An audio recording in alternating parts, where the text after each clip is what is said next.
Welcome, everyone. My name is Irene Pasternack, teaching Feldenkrais with Northwest Parkinson's. And today we're going to play with noticing what works and what doesn't as we try things. Because the more we build our skill at noticing when something is working or not, when we're using more effort than we need than we don't, the easier it is to stay in things that feel good. And it's just a way of making life a little easier, because when we do the things that don't feel good, you can drive yourself, like Bud was talking, binge watching a great Netflix series, but then when you get up, you feel discouraged and everything hurts, and it's like, maybe that wasn't the right idea. But if you wait 12 hours before you feel that, I don't know what series you were watching, how long it was, then you get really quite stiff and uncomfortable. And we want to be able to nip it in the bud before it gets big. Oh, I'm sorry, Bud. I'm sensitive about that. Yes, I can see why you're sensitive about that expression. All right.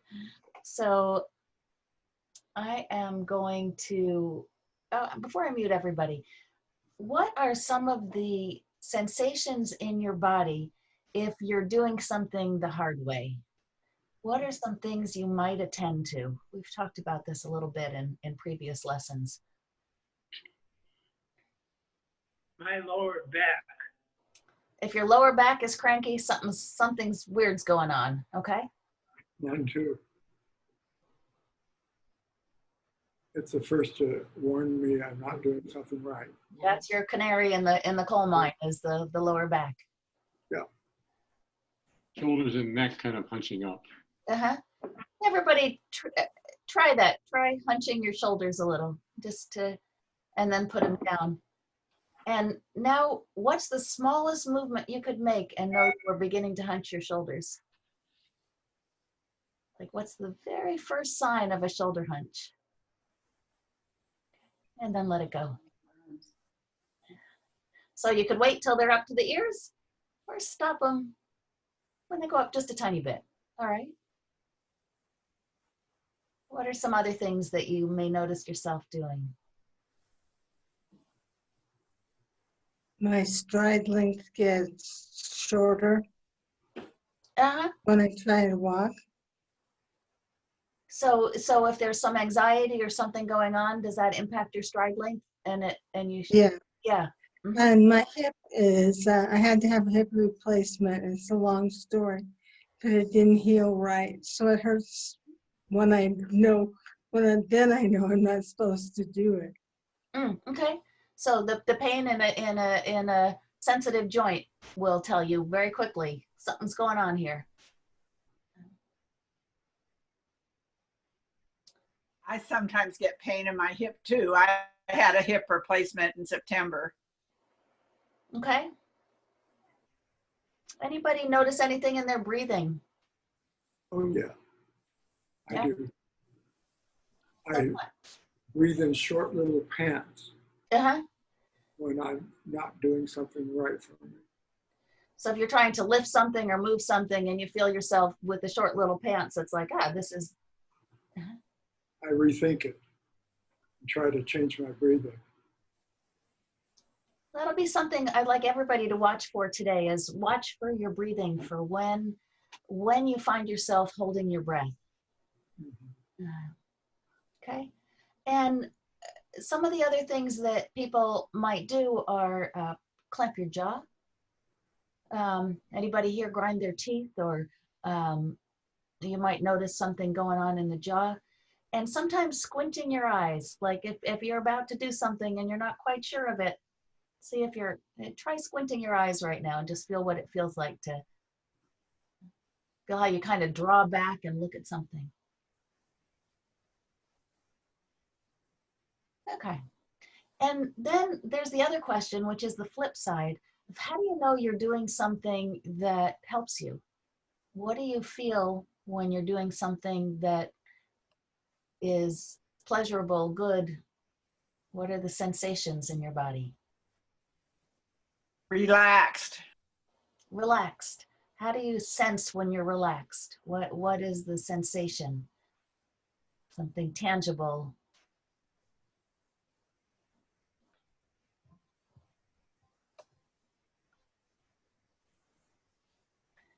It's a tough question because we're not used to thinking about it. We're used to looking for what hurts. Right. Yeah. So that's another theme that runs through all these lessons is looking for the pleasure in the body. Sometimes it's a sense of fluidity, of easy breathing, of flow, of somehow things are going smoothly without interruption. You know, just want to wake up some of these thoughts before we get started with the lesson today. Sometimes when you're doing it, you stretch it the right way and it really helps the sore spot. Yeah. You didn't know it. There's just this like a delightful release as you move in a certain way of, oh, Yeah. yes, I needed that. Yeah. Okay. So we want to become more cat-like. We want to find that sense that Rich just described as we're moving. All right. So we're going to play today with something we've done a few times in different ways, but this is a different way of looking at standing up and sitting down, because that is the basis of posture. It's the basis of not having a head that gets heavier and heavier and slumps us to one side. So just as a measurement, stand up and see as you stand up, so wait a sec before you go, wait a sec. See if you do any of the things of clenching your jaw, squinting your eyes, holding your breath. What do you notice as you stand up? Or does it have a feel the way Rich described of this sort of pleasant release? And then come down to sitting.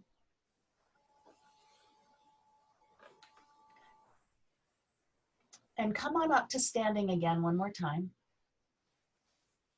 And imagine that you just dropped your pen on the floor and darn it, you have to pick it up. And go slowly, go gently.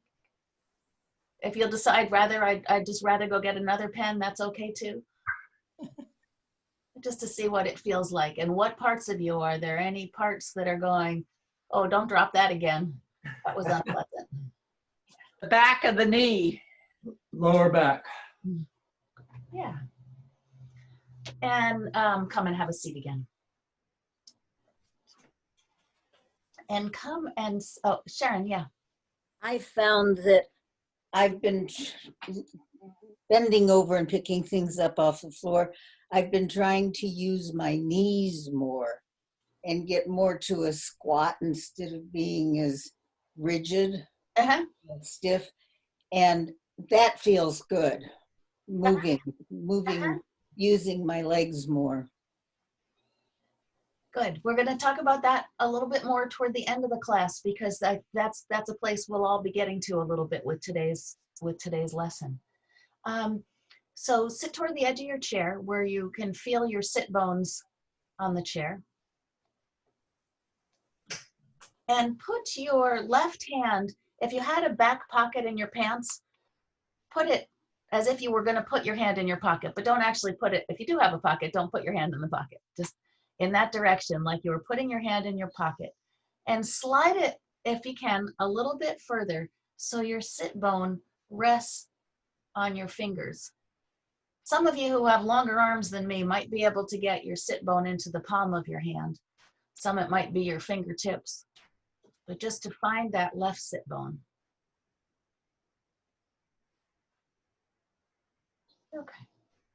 And begin to roll your pelvis a little bit back, like you were slumping in a chair.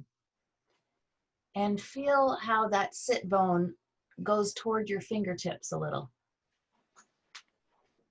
So you pull your belly in, you look down a little bit, you're rolling into the couch to watch that Netflix series, and the sit bone moves forward.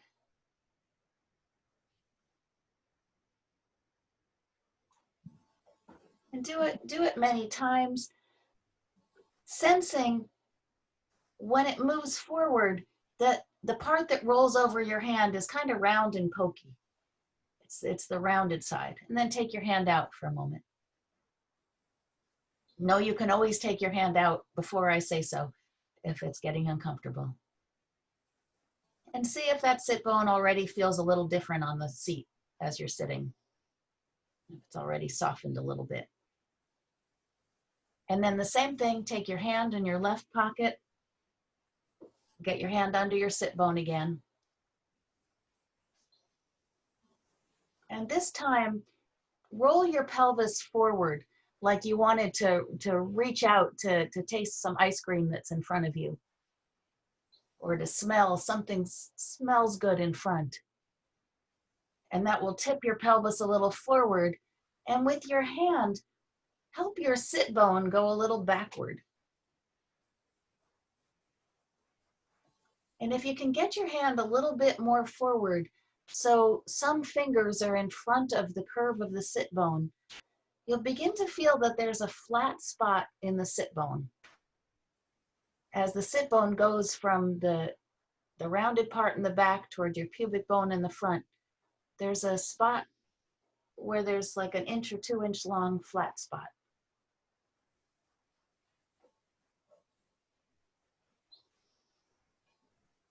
Okay, and then take your hand out, rest your hand for a moment. And notice your breathing. Close your eyes for a moment, take a breath in. And see if one side of your body has begun to relax a little bit and maybe allow the breath to come in a little easier.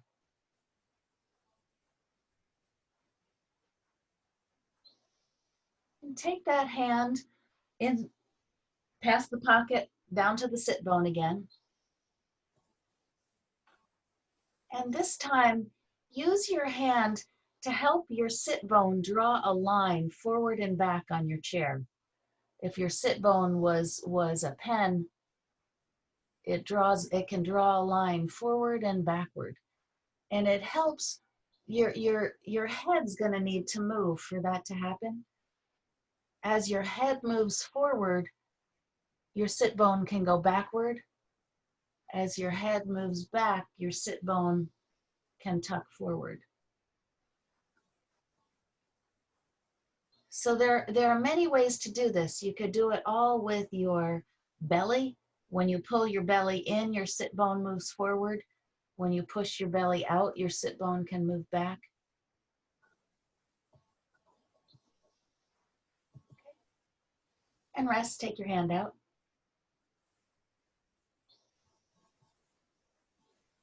So now we're going to talk a little bit about the hamstrings.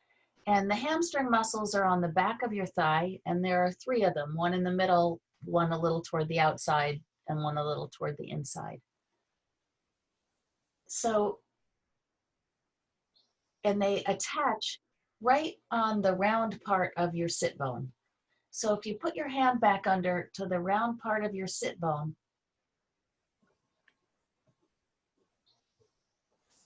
see if you have your fingertips just in front of it, you may be able to feel if you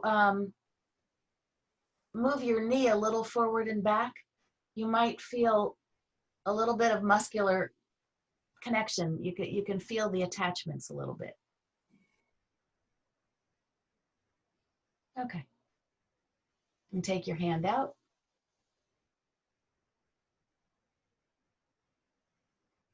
And just as you're sitting there, take both hands on your thighs and begin to slide your hands toward your knee, over your knee, and down.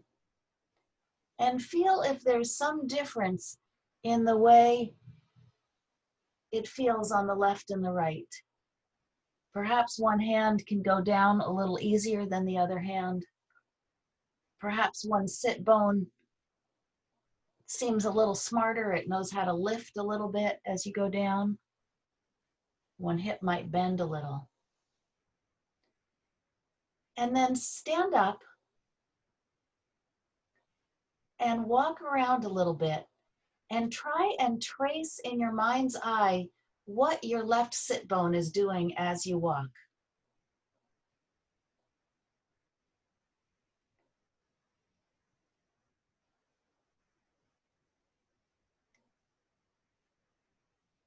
Does it move a little forward and back? Does it draw this forward and back line as you're walking? And you might sense that and you might not. And as you come back and sit down, notice which cheek of your bottom hits the floor, hits the chair first. Which one touches first? Okay. So now we're gonna put your left hand under your left sit bone again. And with your right hand, reach under your thigh right into the belly of the hamstring muscles, so the middle of the hamstring muscles. And the hamstring, the other end of it, of the hamstrings, are on your tibia and your fibula, your lower leg but below your knee. Begin to slide your left foot a little bit forward, and then drag it towards you.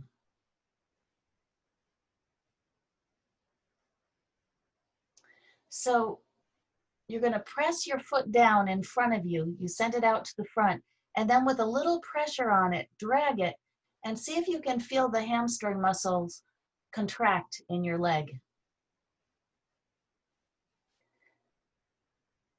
So it's like you're a horse pawing in the dirt, or a dog. You reach forward and you're trying to scratch backward with your foot. Okay, take your hands out and rest for a moment.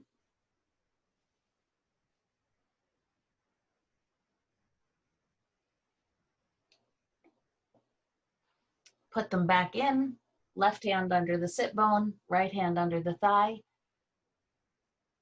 And move your sit bone forward and back like we were doing before, and feel when your hamstrings contract. So when you move your sit bone forward, you can feel perhaps in the belly of the hamstring that it contracts. And I'm sorry, when you move your sit bone forward, it relaxes. And when you take it backward, I'm saying this backwards. When you take it backwards, the muscle lengthens. And when you take it forward, the muscle contracts.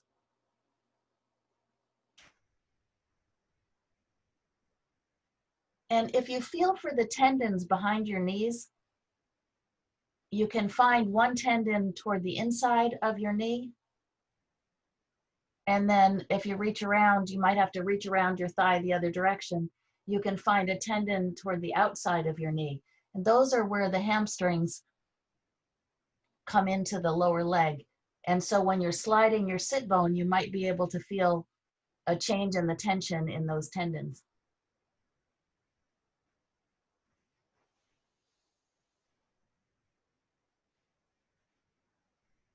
Okay. So because there's one hamstring on the inside of the leg and one on the outside, they also play a role when you take your foot left and right. So put your hand back under, turn your foot to the left, and unturn it to the left. So go out to the left and back, and see if you can find that outer hamstring, how it engages when you turn your foot out to the left a little. Most of us have one particular hamstring that is tighter than the others, and that's part of what we're investigating, because there are patterns to how we sit that cause that. And then turn your foot to the right and feel if you can find that inner tendon behind your knee and the inner hamstring engaging a little as you turn your leg. And then take your hands out for a moment.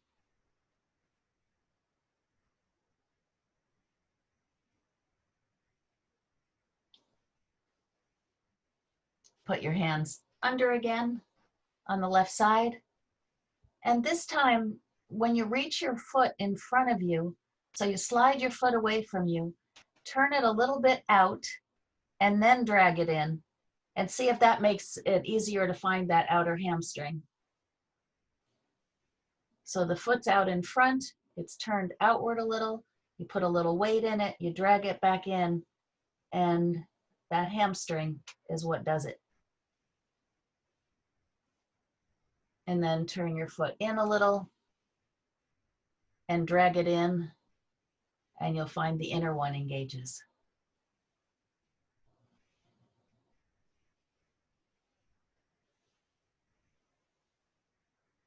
Okay, and then rest for a moment. And just compare the sensations in the two halves of your body. Which half feels more like that, as Rich described, that lovely feeling of relaxation and stretch, of comfort, and which side feels bunched up or a little less calm as you're sitting on it.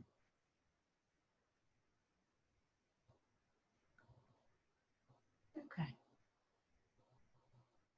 Does your face feel different? Does your neck and your shoulder feel different left and right? It's amazing how when we get one part of our body a little bit more organized, the whole rest of us calms. Does one foot feel nicer on the floor?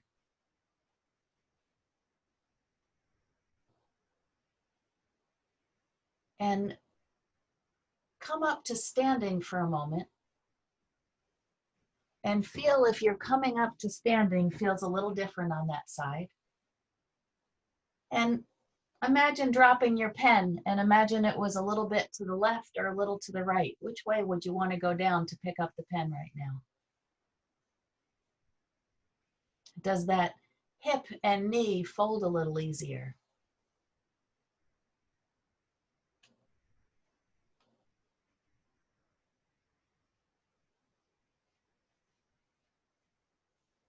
Okay. So we even ourselves out a little? Yeah. Let's take our right hand, slide as if we were going to put our hand in our right pocket, and work toward getting the sit bone in the fingers, in the palm of your hand. And first, was this one harder to find than the other one? Harder to get your hand in, easier? Does this bone feel the same shape? Is it the same width, the same thickness?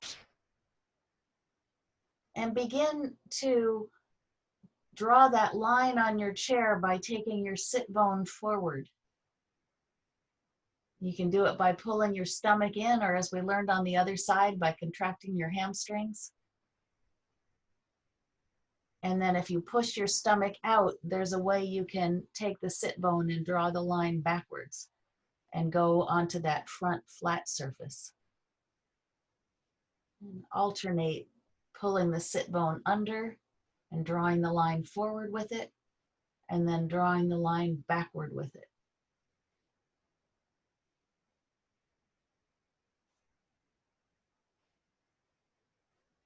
And your hand can help. Your hand can kind of pull it a little backward as it goes back, and that lifts it up a little off the chair, and it can, your hand can kind of help you tuck it under. And take your hand out and rest for a moment.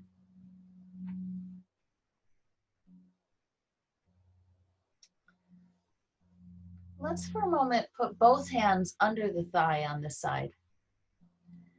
Just lightly resting toward the surface of the skin. So take your hand out from under the sit bone and put both hands under your thigh.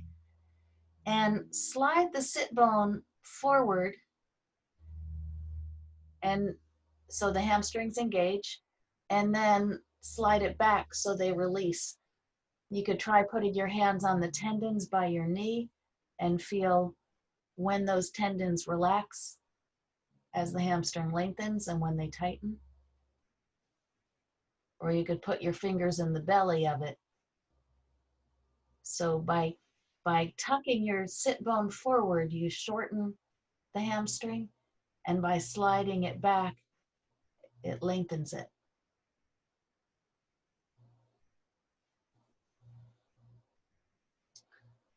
And pause for a moment. Put your fingers underneath your right sit bone again. Your left hand comes from between your legs to behind your hamstring. And begin to slide your right foot forward. Put a little pressure on the floor like you're dragging back. And feel as you do that, when your foot pulls back and drags back, your sit bone just kind of naturally tucks under, because the hamstring shortening pulls on both ends. It pulls on the top of the knee and the back and the sit bone forward. It's funny, sometimes you think about bones as, okay, they're to hold us up. But bones have these big lumpy parts like the sit bone to have the muscles attached to them. Those are the leverage points for our body to move. So you pull your foot back and then begin playing with your foot, sometimes pointed out, sometimes pointed in, so you can feel which side of the hamstring engages.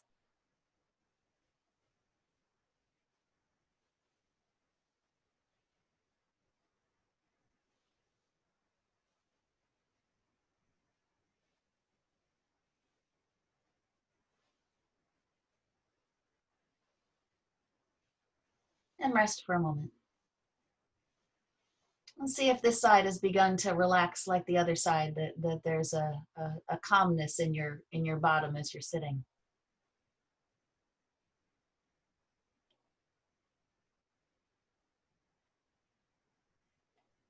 And then what happens if you take both sit bones and tuck them under? What do you feel in your hamstrings? Does one engage more than the other? We've done a little bit more with the left, so you might find a little bit more activity on one side. And point your feet in and slide your sit bones forward and feel where in your hamstrings it engages. For those who have the occasional Charlie horse or knotted cramping in the hamstrings, you might find one of these is your pattern. Turn your feet out and pull your sit bones underneath you. And feel how that gets the outer hamstring. All right, so you know why when you're in like a yoga class or a stretch class, some people can sit on the ground and put their legs straight out in front of them, and some people can't. I've always been one of the ones who can't, the tight hamstring people. But if you take your let's try it just on the right side. Curl your right sit bone under and then lift your foot up in the air and it'll go up. And then if you take your right sit bone backward and try and take your right foot in the air, feel how different that is? And then try that with the left side. So you tuck your sit bone under and you can lift your foot so that your leg straightens. But if you take the hamstring backward, by taking your sit bone backward, it becomes much harder to straighten the leg. So I see some people lifting a knee, but not lifting the foot. Lift your foot too to try to bring your foot up to the height of your thigh, but it will only be, and so the leg straightens. You'll find that when your sit bone, when you curl under, it's like you're moving one end of the hamstring toward the knee, and so it can lift more. Okay. So now we're going to do something very strange, and you're going to be glad you're on Zoom when we do it. Because you're going to put, let's do the right side. Put your hand under your sit bone, the right hand under your sit bone. And then with your left hand, you're going to reach between your legs to grab that same sit bone. So we get to nonchalantly look at each other's face, even though we're kind of reaching our hands around in a strange way to get a hold of our sit bone. So you have two hands on your right sit bone. And as you do that, we're going to try just think about coming up to standing. When you want to stand up, do you want to pull your sit bone backward or do you want to push it forward? And you could try while you're holding onto your sit bone, try pushing it forward and like, oh my gosh, it kind of, there's no way to stand up. And then try pulling it backwards as you stand up. And depending on your flexibility, you may not be able to keep holding on to it with both hands. Maybe just the back hand can reach. But there's something about holding on with the front hand from the front that helps take your shoulders forward as your bottom lifts up. But just feel how that sit bone has to come up and back, and how it brings your head down as the first part of the movement. That as your head goes down and your bottom comes up, then your knees can unfold, and there you are in standing.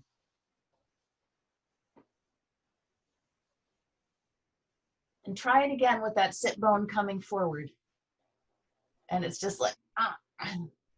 And then the sit bone tipping backward. When the sit bone goes backward, it pulls on the hamstrings and it pulls your knee backward a little bit. And the knee going backward helps in this folding.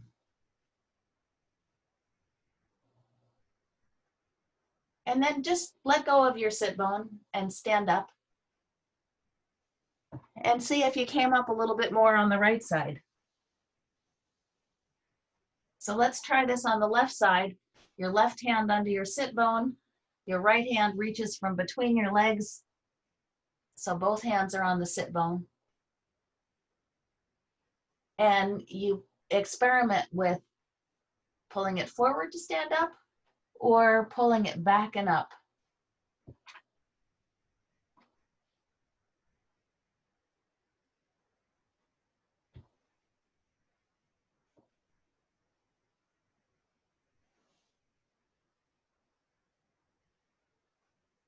And if you've given up on this one, try imagining it.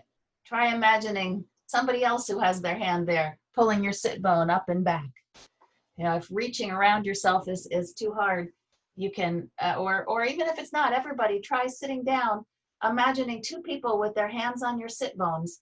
Do they pull them straight back or back and out a little wider to help you stand up?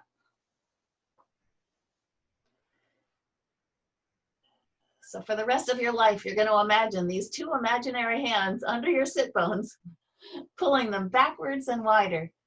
And then feel how you could stand up when they do that. So the two imaginary hands are pulling back and wide.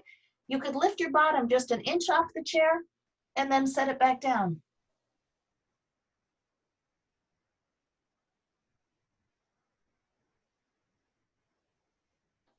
Because that is the, and you could, from sitting, go, oh, I dropped my pen. And if you've dropped your pen from sitting, imagine those two hands under the sit bones, pulling your sit bones backwards, and then see if you could reach the floor. Without that warning twinge in the low back, without the jaw clenching, without breathing, but that lift of the sit bones. You ever watch a dog that really wants to do something, but they've been told to sit, and they're sitting there and their hindquarters are kind of twitching and lifting as they're about to jump? That's the sensation we're looking for, that our hindquarters are spreading and lifting, and it propels us up and forward. All right, stand up again. Go for a walk.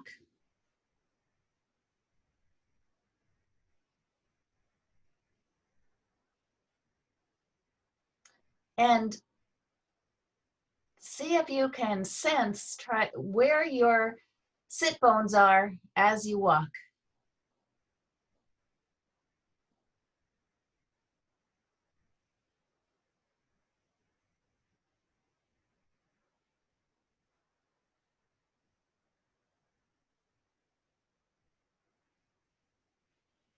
And if you're sitting in your chair, imagine walking.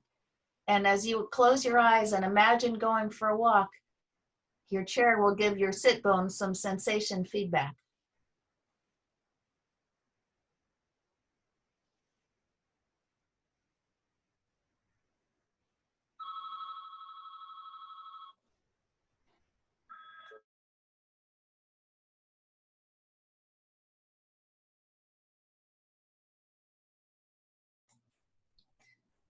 All right, come back to your chairs. And I'd love to hear some observations from the class, any surprises. Curious if anybody noticed any patterns in themselves of how you sit that affects how your hamstrings are tight. I know I'm short and I always feel like I'm going to fall out of the chair. And so I engage my feet with the ground and I push forward a little bit with my feet. And that tightens my hamstrings, which then makes everything not work as well when I'm walking or gardening or doing things. And that realization of, that I really need to find chairs that are low enough that I don't have to push with my feet to hold me in the chair. But some of you guys who are taller have other challenges because your knees are higher than your bottom. And so there's other ways that you engage your hamstrings in there. Anyway, what you notice in the lesson?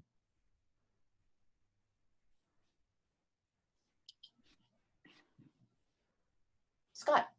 So when I was walking, I felt my sit bone was going sort of rotating back and forth. Is that the right way, or is that what's happening? Yes. Okay. Yeah. And one sit bone goes forward while the other goes backward. That they're. It's kind of like a clock, kind of. Yeah. Yeah. Like a pendulum.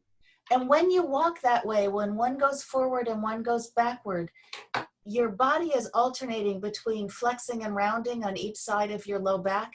And it's like every step gives your low back a massage. So because you're alternating, tightening and loosening the muscles. So you don't get a sore low back. And it also lets you take a little longer stride when they're tipping that way. Yeah.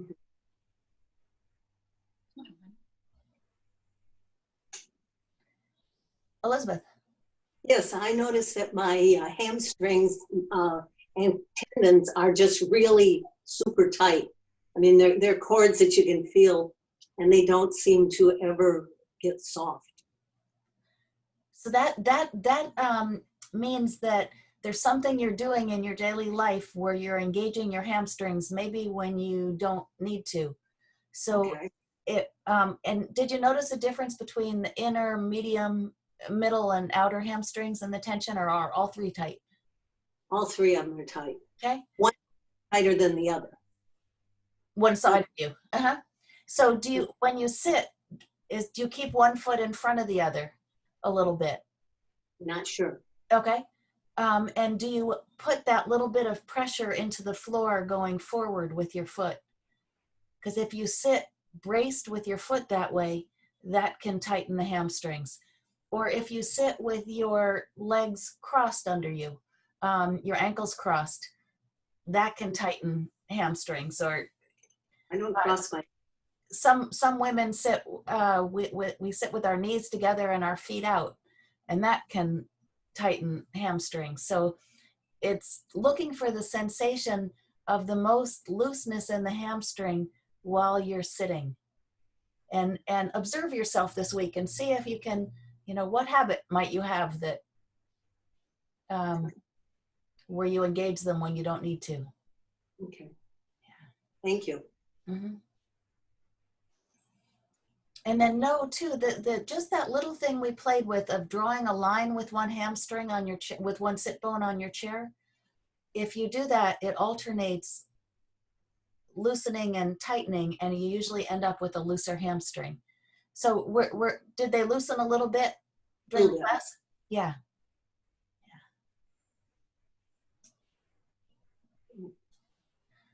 And the loosening in the hamstring it's a little bit in the time. And because our habits are so much a part of why they're tight, I find that for me as a tight hamstring person, I do pieces of this lesson on a regular basis, because what it does is it allows what Sharon was talking about at the beginning, which is the bending in the knees, that if I take my sit bones backwards as I go down, then I can reach the floor. So you might want to try that, to stand up. You don't even have to stand all the way up, but just kind of turn so your bottom's not by your chair. And then reach backward and up with your bottom and see how that lets you fold your knees and get down to the floor if you want to pick something up.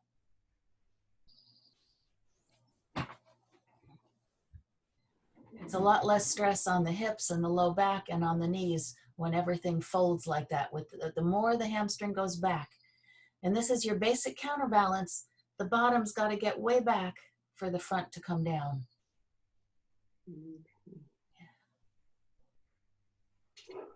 Because otherwise, if you go forward and your bottom's not back, those hamstrings have to become wires. They have to become guy wires that hold you up, because otherwise you're going to fall on your nose. And your brain doesn't want you to do that. So just think counterbalance, think taking that bottom back. Imagine those two hands holding your two sit bones and pulling them back and up behind you. Anybody notice changes in their breathing or their feet or other parts of them when we were lopsided in the lesson?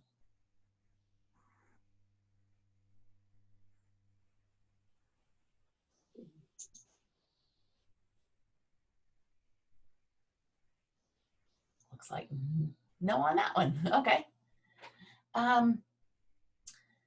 So I was thinking that Thursday would be a good one to work on shoulders again, to do some more on being able to have flexibility in the chest, so that your arms have their full range of motion. Does that sound good? Yes. Alrighty. So let's call us done for the day. Oh, I forgot to mention, or maybe I did mention, but I'll mention it again, is that we've gotten the okay for these classes to continue through July and August and on an ongoing basis. So thank you, Northwest Parkinson's, for funding these classes. Thank you to you, Irene. We just love having you, and you know, I know how much everyone appreciates these classes. So big thank you to you. You're welcome, and I'm enjoying myself, so I'm very pleased with it. So know that you can sign up again for the July ones. And I think our code will stay the same, right, Irene? I can make the code stay the same. Yes. Okay, that and the password. That's always a big help for everyone. Yeah. Yes. So I just can extend this meeting series on an ongoing basis. And although, do you still want people to go through Eventbrite? You know, like at least for the first couple, it really helps us to just know what we're expecting. Look at Joan shaking her head. She's like, I'm not. She's like, I'm not. It takes me 10 minutes to get on. Oh, I'm so sorry. It's just Zoom. You press a button and you're on. But that's right. I know. Put my name, my address, my name, my address, my zip, over and over. I know everyone has complained that. It's just that for us to keep on providing free programming, it really helps for us to be able to present these numbers to, you know, that's why we put you through the pain. But I love the lessons. I'm so glad. Thank you. Right? I know. I'm sorry. I wish there's just no. I mean, you know, we